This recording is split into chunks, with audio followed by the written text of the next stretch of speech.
8-7. The Killer Bees for Shiek and Volkoff. All right, now this match was this was the match that happened right before Hogan and Andre at WrestleMania 3. Actually, I should have used the WrestleMania 3 arena, but that's all right. But they're Nikolai Volkoff, Darren Sheik against the Killer Bees, and Hacksaw Jim Duggan actually interfered in the match. It was actually his debut in the WWF. But yeah, I should have. Okay, if I ever do a rematch with this, I'll use the WrestleMania 3 arena. There's Nikolai. So the Killer Bees and Nikolai are not in the game, so they're created. But the Iron Sheik is in game. He was in the last DLC pack in November of 24.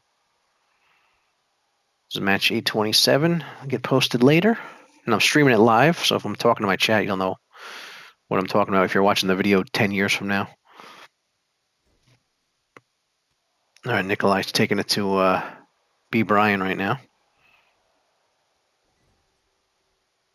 But yeah, this is one of the WrestleMania 3 matches. I should do a live stream where I do the entire WrestleMania 3 card. You just go through it. That'd actually be fun. I'll do that one day. I'll have to get all the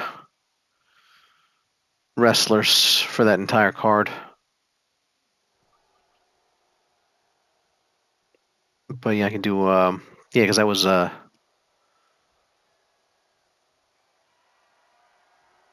Don Morocco and Bob Orton. Randy Orton's father against Strikeforce. I have to get a Tom Zink.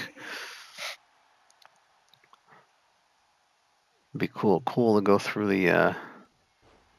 Although I couldn't do the Bundy match because you can't. I have to do the because I couldn't create I couldn't do the Bundy and Hillbilly Jim match. I couldn't do because you can't create the wrestlers. Little Beaver and was it Little Tokyo was in there. You can't do those guys because it can't create those guys. But I'll do a card. I'll do it the best I can do the card. I can do Hillbilly Jim versus King Kong Bundy. But yeah, I could like do the WrestleMania 3 card or just do WrestleMania. Actually, the WrestleMania 4 card would be better because the tournament that'd actually be fun too. I just have to skip the battle royal because you can only do an 8-man battle royal. So I mean, I can recreate a WrestleMania card on a live stream and just do as best I can. Because some of the stuff you can't recreate because you can't. I can't do a 20-man battle royal in this game. If there was a 5-on-5 tag match or something, I couldn't do that. I couldn't recreate the first Survivor Series because the matches were 5-on-5. I'd have to take 4 of each team. But I can do like a variation. Or I could I'll just do the best I can. Do as much of the card as I can. Yeah, I should do that. Recreate WrestleMania 3, but I'll just do as much of the card as I can.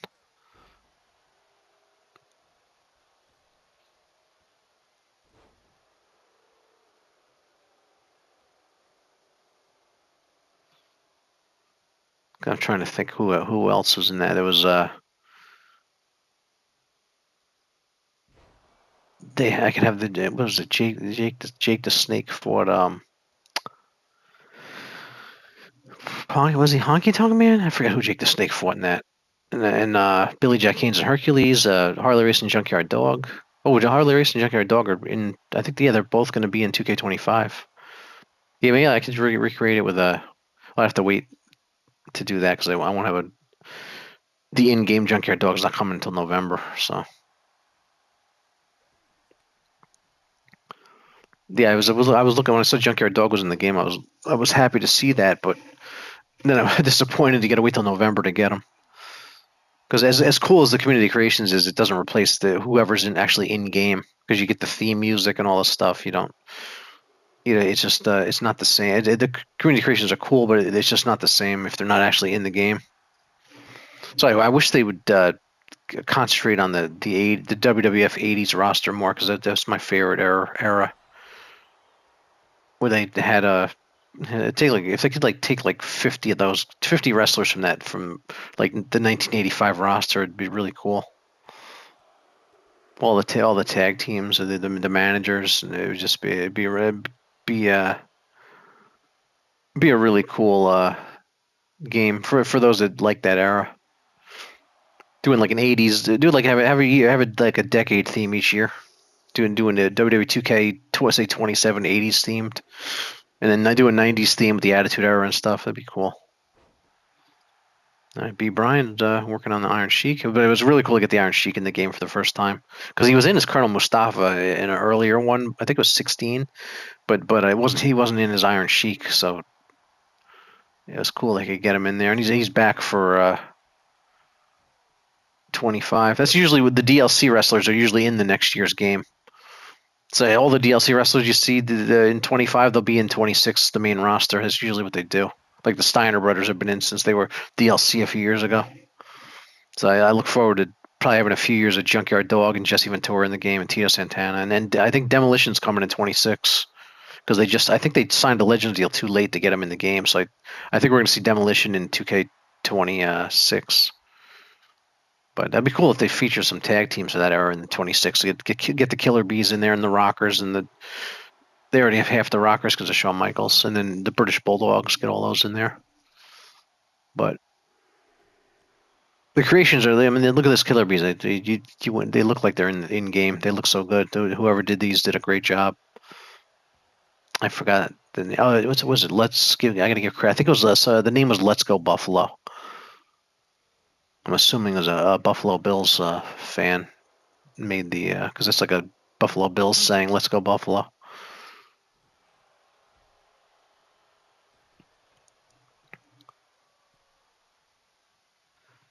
Right, yeah, these tag matches last a while because the pins get broken up too much. But I like to do these tag team matches. It's Iron Sheik and Nikolai Volkoff. They fought at the first WrestleMania as a tag team.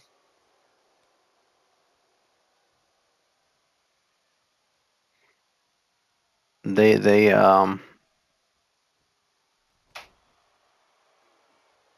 but yeah, it could be cool. They need to get Nikolai Volkoff in the game so you could have that team.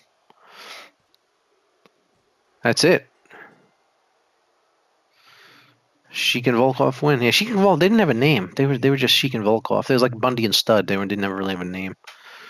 They are Nikolai and Iron Sheik. That was a pretty good Nikolai career because he's not in the game. All right, that was match 827. 828 coming up.